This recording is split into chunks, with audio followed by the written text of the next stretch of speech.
This noon on the tragedy in Washington where Josh Powell took the lives of his little sons. The last person to see them alive, the social worker who brought the boys, is speaking out. Elizabeth Griffin Hall says the moment she opened the door, she knew something was wrong. She says moments before the house blew up, she heard Powell tell his sons he had a big surprise for them. But she says days before the tragic day, there were no signs. I never saw any suicidal indicators from him. He didn't look like a monster. He didn't look like somebody that was going to kill his children. Powell was the sole person of interest in his wife Susan's 2009 disappearance. He lost custody of 7-year-old Charles and 5-year-old Braden last year. A memorial service for the boys will be held tomorrow in Tacoma, Washington. We're going to hear more from that social worker tonight during an exclusive interview she gave to 2020's Chris Cuomo, and he's joining us now live from New York. Chris, honestly, as a news person, we cover these stories, not this type of story sincerely, but stories that have tragedy in them all the time. This one really just wrenches your heart.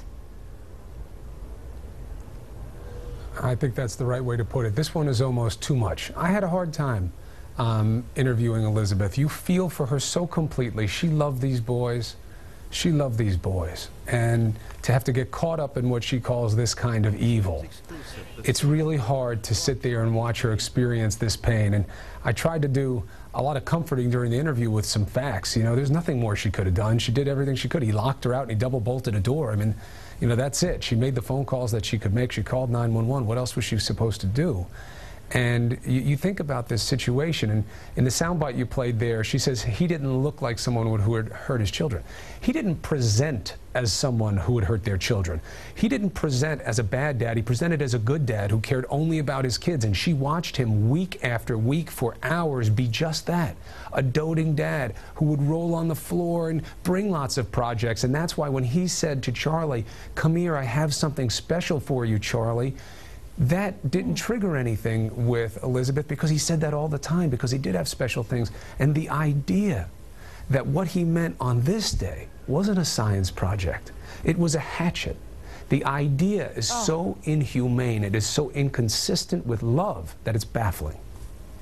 Chris, we said you were in New York. You're so clearly in Seattle there, and we understand why, because you just did this interview. I wish we had more time to talk to you about this. I truly, as heart-wrenching as it is, I think it's something that we all need to watch tonight. We will definitely be tuning in for it tonight at 10 for this 2020 special, Sins of the Father. Thanks so much for being with us. Always a pleasure. Thank you for having me. Absolutely, Chris. Of course, again.